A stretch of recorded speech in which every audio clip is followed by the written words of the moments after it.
So welcome to another episode of Planet Possible. We are delighted that you're joining us to hear evidence-led discussion about topics that are critical to the way we manage our water, nature and climate. A huge thanks to our sponsors, Mackley, MWH Treatment and BMA, and you'll hear a little bit more about them later. And we're really grateful for their support in bringing the pod to you. If you're new to Planet Possible, I'm Nikki Roach, an enthusiastic connector of people and ideas and a fellow of CIWEM, the Chartered Institution of Water and Environmental Management. You might have heard the term nature-based solutions, and for many working in the water and environment space, it's now a common phrase. Nature-based solutions address challenges such as improving water quality and reducing flood risk by protecting, sustainably managing and restoring natural and modified ecosystems, and at the same time providing benefits for people and nature. We hear about nature-based solutions being prioritised across UK government from DEFRA, the Department for Environment, Food and Rural Affairs, and through environmental regulators such as Natural Resources Wales, the Scottish Environment Protection Agency and the Environment Agency in England. But are nature-based solutions being delivered in practice and at scale? And is it as simple as swapping concrete solutions for nature-based ones? Well, my two guests today are perfectly positioned to explore this with us, and I'm really looking forward to being part of the conversation. So I am delighted to welcome the Environment Agency Director of Water, Helen Wakeham, and the CEO of the Rivers Trust, Mark Lloyd. Welcome, Helen. Welcome, Mark, to Planet Possible. Lovely to be here. Thanks, Nikki. Hi, Nikki. Hi, Helen. So, Helen, I touched briefly on what nature-based solutions are, but what's the Environment Agency's view on the use of nature-based solutions? Well, why don't I start with a definition? Because I think definitions are important. Brace yourself, because it takes probably more than one breath. There's a UN and adapted International Union of Conservation Networks definition, which is long-winded, but which covers it, I think. So, nature-based solutions are actions to address societal challenges through the protection, sustainable management and restoration of ecosystems that benefit both biodiversity and human well-being. There's your definition. It's something that's working with nature to deliver things that society wants and needs. It's a broad church of things. So it might be wetlands, it might be drainage networks upstream in a network, it might be creating woodland habitat, it might be something, in or near rivers. So there's a huge church of measures it might be. Everybody's talking about it. You said in your intro, Nikki, it's a fast-moving area. Everybody pretty much near universal support for nature-based solutions. Everybody wants to see more. Everybody thinks it's difficult. And from an environment agency perspective, it's really complicated. We've got multiple roles to navigate in nature-based solutions. So we are a risk management authority.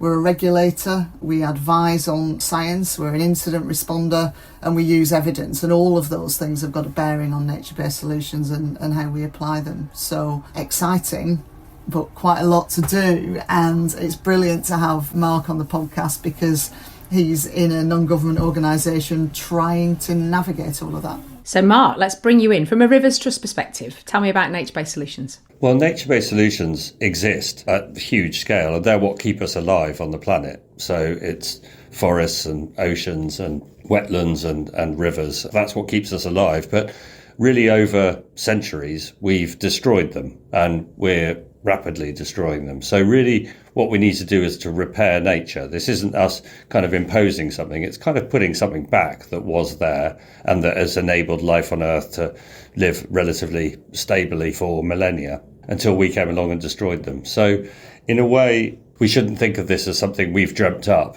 All we're doing is allowing nature to provide the services to humanity that it's provided to every species on Earth ever since the dawn of time. But they're expensive to repair because we've put a hell of a lot of money into destroying them over the years. So we've destroyed our soils, we've removed 90% of the wetlands in this country, we've straightened our rivers, chopped down lots of trees and hedges. We just really need to put those things back, and we need to find ways of paying for that, make that investment, and then we'll get a return over many, many years. I want to touch on the value of nature-based solutions in a little bit. But before we do that, Helen, you're publishing a position statement from the Environment Agency here in England on the use of nature-based solutions.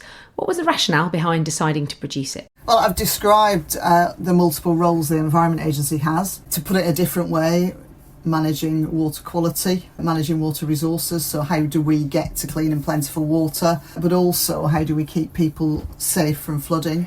And all of those things require us to think about how we invest. So Mark's described investment in nature to try and achieve some of those things. There's also investment in hard engineering to achieve some of those things. So that might be building a wastewater treatment works or building a hard flood defence. And what we need to do is to ensure that nature can work with those systems to get the best outcome for people and for wildlife. So there's quite a lot of misreporting on what nature-based solutions are and what the Environment Agency's view of them is. In fact, I saw a report this week about pollution incident reduction plans which claimed that the Environment Agency isn't supporting nature-based solutions because they don't work. Now that is not something that I recognise, but it's something that, it's the way the reporting works. So what we wanted to do is to set out our position on nature-based solutions as a whole. So what we think about nature-based solutions for water quality and water resources and flood management in one place to make it very clear what our position is. And what we hope is that then provides a platform for the work that we need to do to invest in nature-based solutions. We really do need to get going. We need to understand more, but until we've got more nature-based solutions out there, there's something of a doom loop. Until there's nature-based solutions out there, we won't have the evidence. If we don't have the evidence, we can't have more nature-based solutions. So for us, get our position out there, a really firm basis then for investing in nature-based solutions and making sure that when we do, we're collecting evidence which will support further investment. So Mark, you've had a little bit of a sight of that in advance of the podcast. What are some of your reflections from what you read in the statement? It was really welcome. I think, as Helen says, the Environment Agency can be seen as not being supportive of the delivery of nature-based solutions. So it's really helpful to see those words and encouraging noises saying that they will be seen as part of the solution. I think up to now, delivery of nature-based solutions has been quite difficult. It feels like there's a lot of hoops that one has to jump through. There's a lot of permissions one has to get. They can feel like often the sort of almost last resort. You've got to eliminate all other possibilities. And really, we'd like to sort of flip that on its head and make nature-based solutions the first option, and only if it's shown that that's not the right thing to do, that we would go for an engineered solution. Because an engineered solution really only delivers one thing. So a stormwater tank just stores sewage effluent for treatment later when it stopped raining. But it has lots of negatives. It produces huge amounts of carbon from the concrete. It just takes up some land. No one gets to go and visit it. Whereas a SUD scheme in an urban area, so a sustainable drainage scheme in an urban area, provides green space for local communities. It reduces the fear of crime. It cools our overheated streets. It locks up carbon, and it stores water and in the urban environment, so it prevents surface water flooding as well as reducing the loading on our sewer system. So it's a kind of multi-benefit solution that helps all sorts of major issues that we're trying to tackle in society rather than just one. So we'd really like to see them mainstreamed and become much more the norm. And I think we have seen a lot of good policy documents in our time, and the government often puts these statements out saying we need more nature-based solutions. But I think because our system is very much orientated around an engineered approach, both a legislative system and a mindset and people's imagination and what they're used to doing, we tend to default to going down an engineered route, which I think is a missed opportunity. I mean, Helen, I'd love to get your response to that, because there isn't anything about the kind of hierarchy of solutions in your document, and arguably that's not the role of the agency to prescribe solutions. But do you recognise what you've heard from Mark in terms of that view that nature-based solutions might be the last option rather than the first option?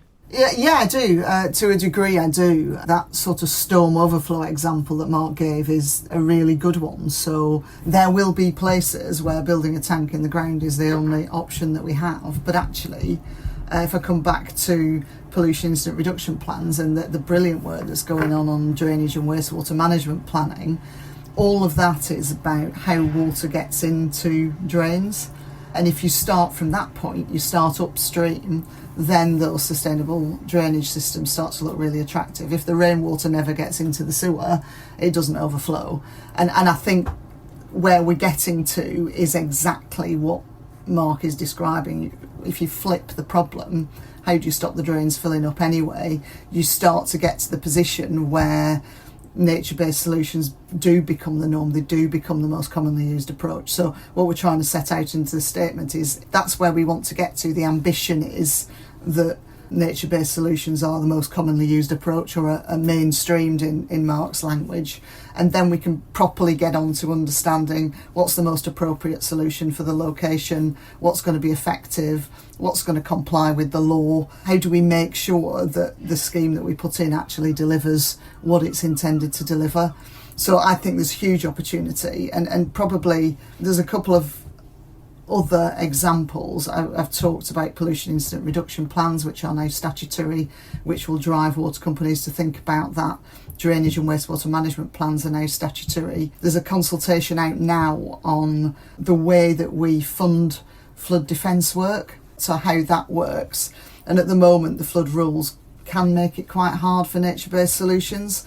But what's being proposed, and I'm sure there'll be people listening to this who may well want to comment, is that natural flood management might be prioritised. Try that first.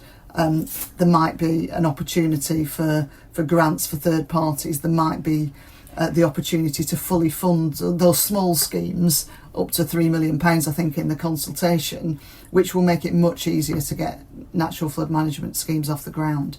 That's out for consultation. If you've got a view, please do write in. And of course, it is all still dependent on how much money comes from government for flood investment. But to fling a figure in, there's £25 million already in a fund for natural flood management. So there's lots of opportunity, I think, now to build on what we've got and invest in nature-based solutions.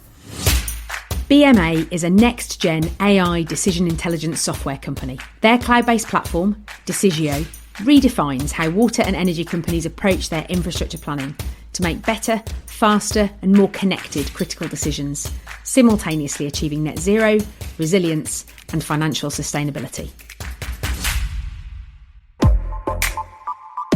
Mackley is a civil engineering contractor specialising in water sector infrastructure, coastal projects and river works. Striving for a sustainable future, Mackley helps communities prepare better for climate change, maintain water security and enhance biodiversity. With a proud 98-year history, Mackley continues to skillfully tackle the most challenging and complex projects in water.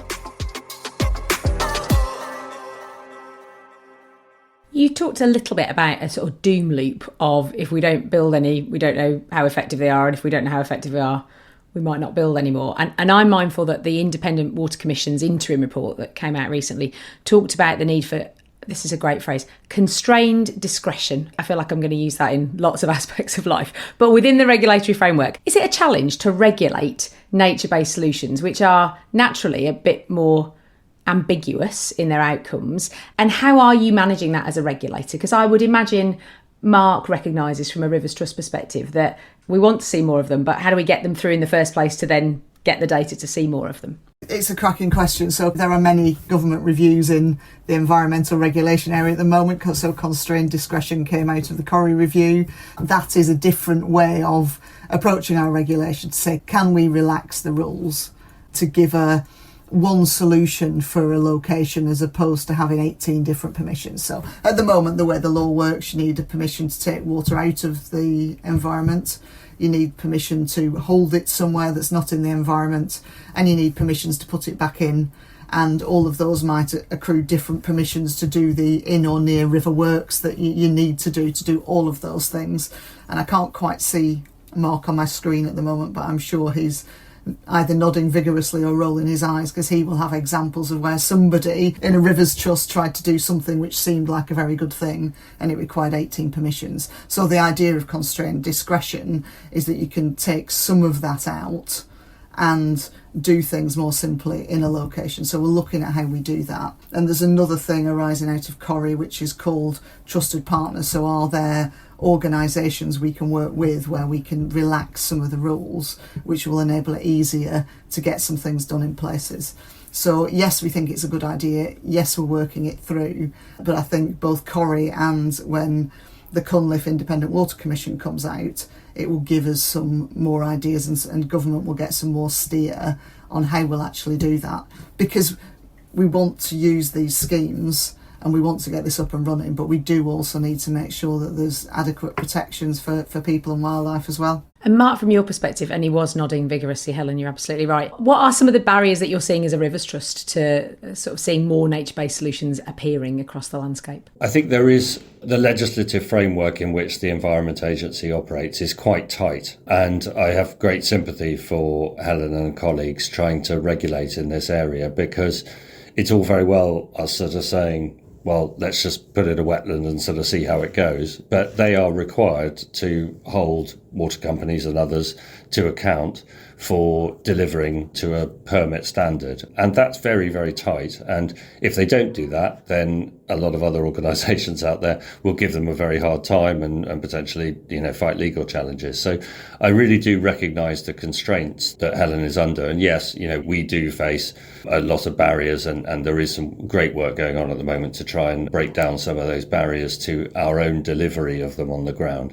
But the real essence of this is getting them funded at scale. What we've managed to do is we've pulled together partnerships around the country. We managed to piece it together and work through the legislative system and managed to put quite a lot of them in place.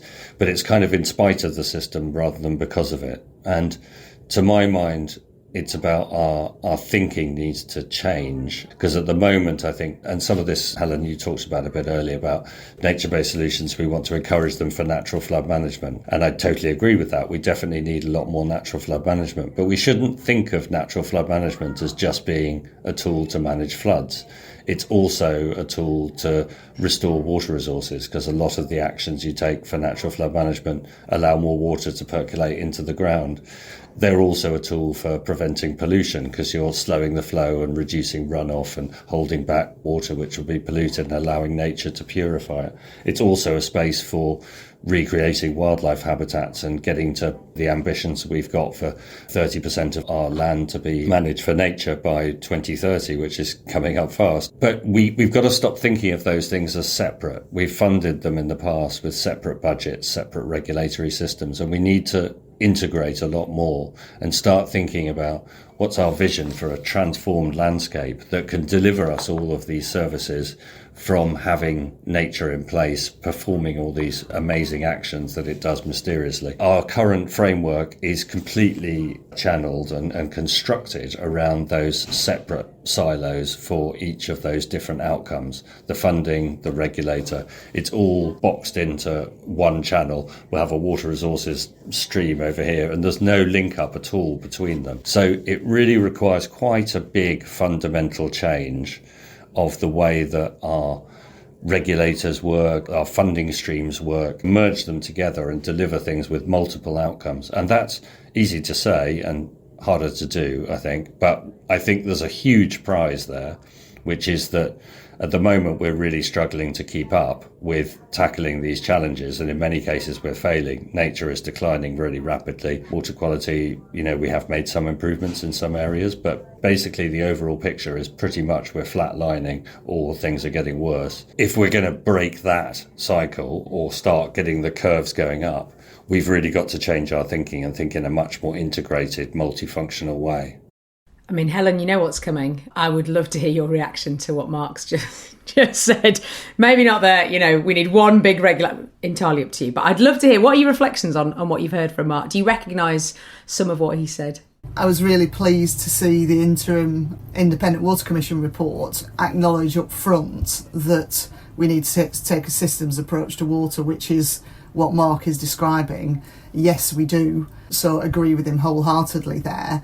Where I think there's a challenge is that sometimes the right solution for natural flood management and for water quality might be in a different place in a catchment, and to achieve one you might get a trade-off with another, which is not to say that you don't get a benefit.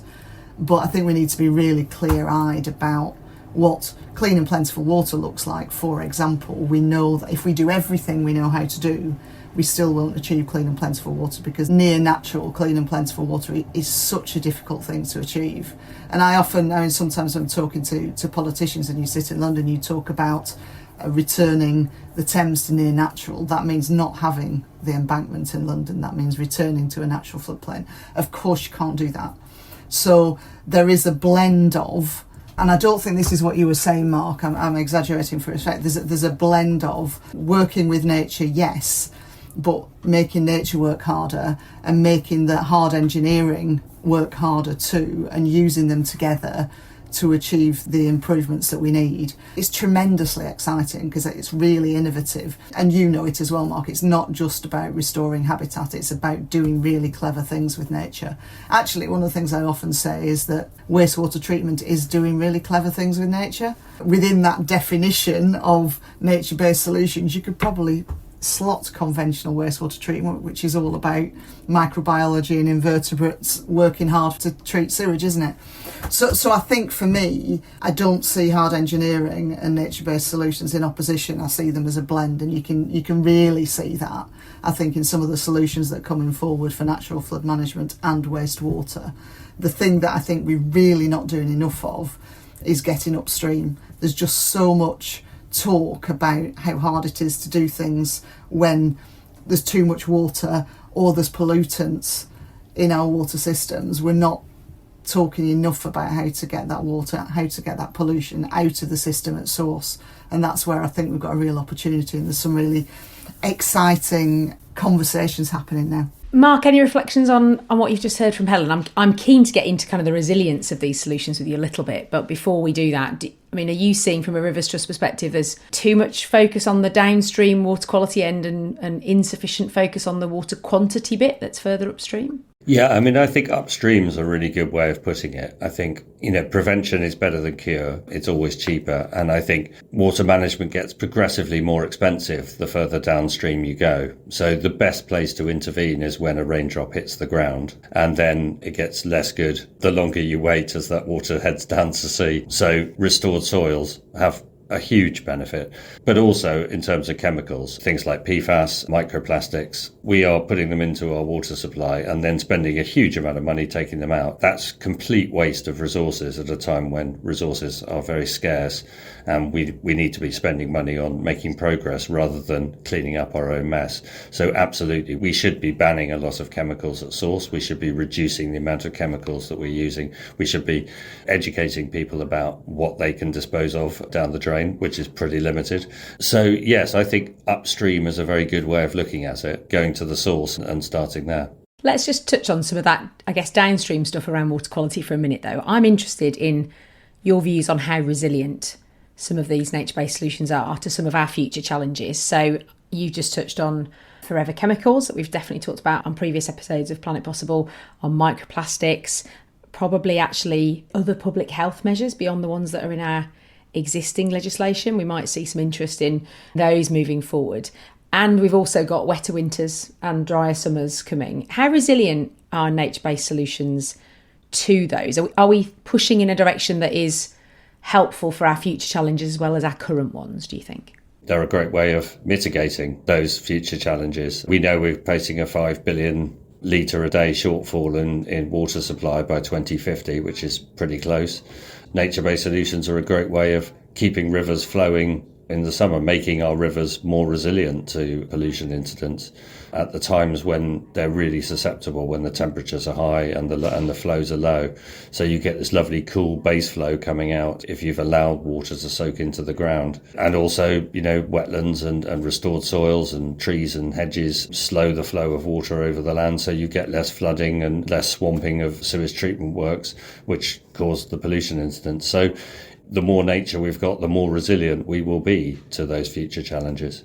Helen, is it something that's on your mind from a regulatory perspective? From a regulatory and an advisory perspective, yeah, it is. There's two things. One, I agree with Mark. Within our position statement, some of the materials around our position statement, that there'll be some case studies and there's some really interesting stuff. So Peak District working with United Utilities, it's not new. It's nature-based solutions have been around for a long time, but restoring peat at Dovestones in the Peak District is doing all sorts of things. So it's really improving water quality.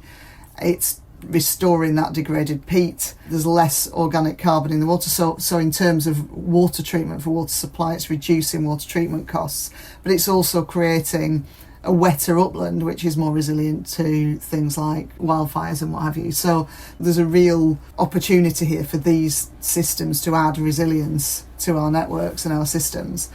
But then I think the other thing around resilience is, in some cases we don't know, because these things have not been there for long enough. And I can't believe I haven't said it yet, but in the next price review period, that's 2025 to 2030, 3 billion for nature-based solutions. That's an opportunity for us to get more nature-based solutions in, but also, and you've heard me use this expression, I can't find a better one, monitor the hell out of all of it, to make sure that we understand that we're building that evidence base, and it's that evidence base that will make the case for more and more nature-based solutions. I think, despite the challenges that we're both describing, I think it's hugely exciting. There's all sorts of things we can do. And just to give another example of nature-based solutions in action, we're trying something at Ilkley Wastewater Treatment Works at the moment. So we're trying a sort of floating aerated reed bed, which is a really nice sort of hard engineering nature-based hybrid, just to see how that performs in treating stormwater, how it works not just for carbon and ammonia, but whether it works for pathogens and fecal indicator organisms as well. So there's all this stuff, all this really exciting innovation going on. The challenge for us, I know, Mark, I know we've been talking about it in the last couple of weeks, is how you capture all of that. Because if you draw a parallel with where we might have been 15 years ago on chemicals, the chemicals investigation programme that we've run as part of the price review with the water industry has produced a wealth of information on chemical fates and behaviour in wastewater, which then makes the case for investment to take those chemicals out, and indeed is making a case for source control. And I think where I'd love to get to for nature-based solutions is something that's authoritative like that, which really helps us. It makes an inarguable case for investment then. We are gathering lots of data. I guess my question maybe back to that, Helen, is are we treating nature-based solutions fairly? Are we gathering as much data on conventional treatment? Do we know as much about our existing wastewater treatment works processes as the ones that we're looking to bring in, do you think? It's a very fair point. I think mostly somebody understands those systems. Whether that understanding is available to all of us is a different question. And for me, with my regulatory hat on, I want that data. So yeah, I agree with you. I think it is unfair to apply a standard to one treatment or one approach that you don't apply to others. So yeah, I agree with you. We need to make sure we've got information on all of it. The difference is that for wastewater and water treatment, a lot of that data is there. For nature-based solutions, we need to invest in that evidence base. MWH Treatment is one of the UK's leading water and wastewater process contractors. MWH offers a truly integrated design and build service that's uniquely dedicated to the water industry. With an innovative and future-facing approach, everything MWH does is guided by its purpose to shape a better world.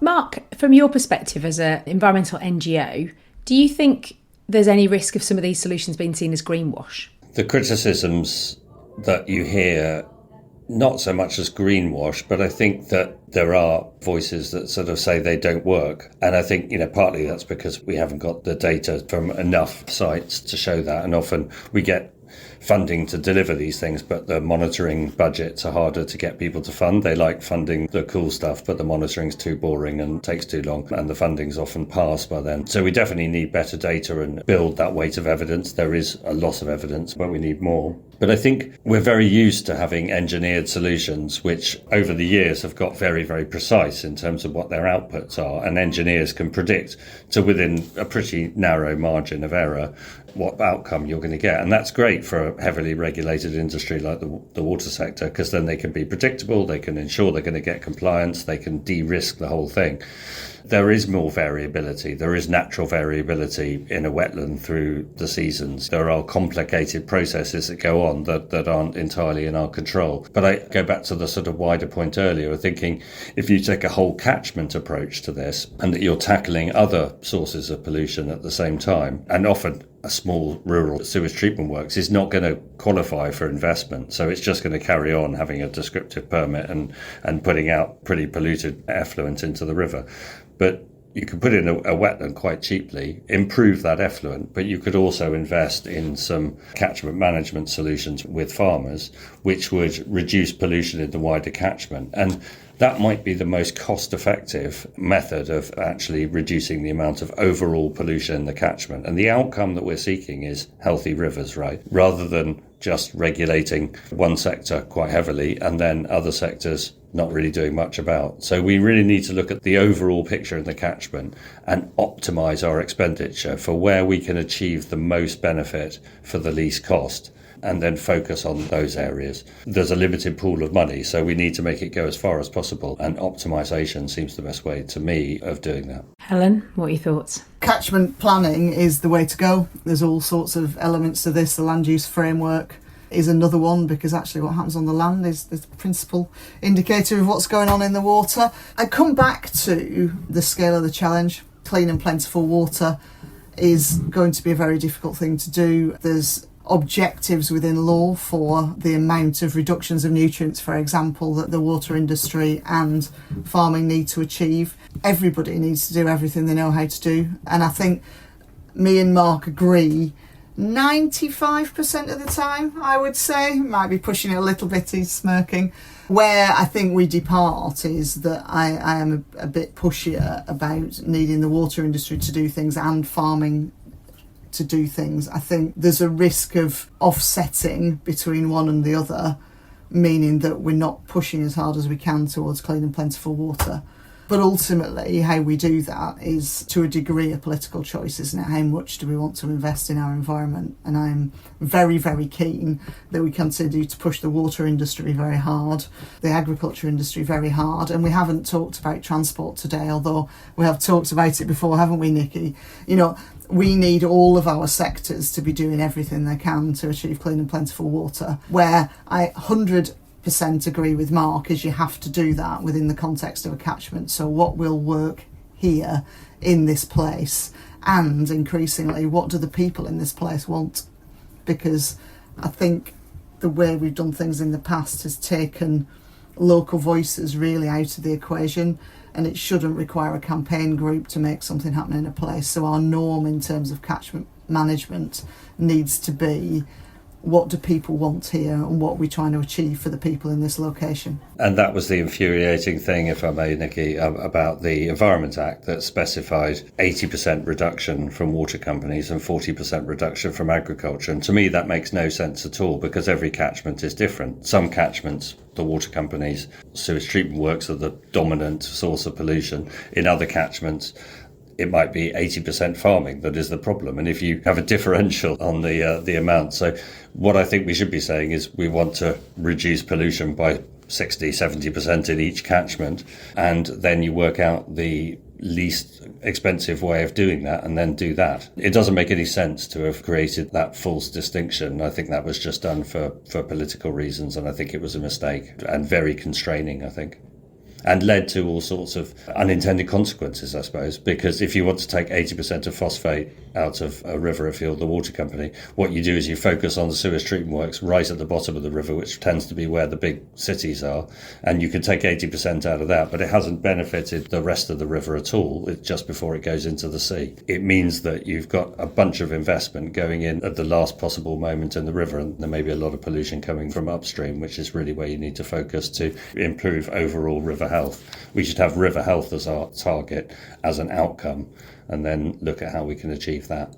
And that's kind of, Mark, where I started with, we need to put people back into the equation. What do people want in this place? Actually, I think we've done quite a lot to work around some of those constraints around catchment permitting, for example, to enable us to get the best bang for our buck by permitting across the catchment. I don't think it always has been at the bottom, but I take the point that it's very difficult to manage a dynamic environmental system in silos. So I'll come back again to how do we best manage this catchment and what do the people in this catchment want us to do?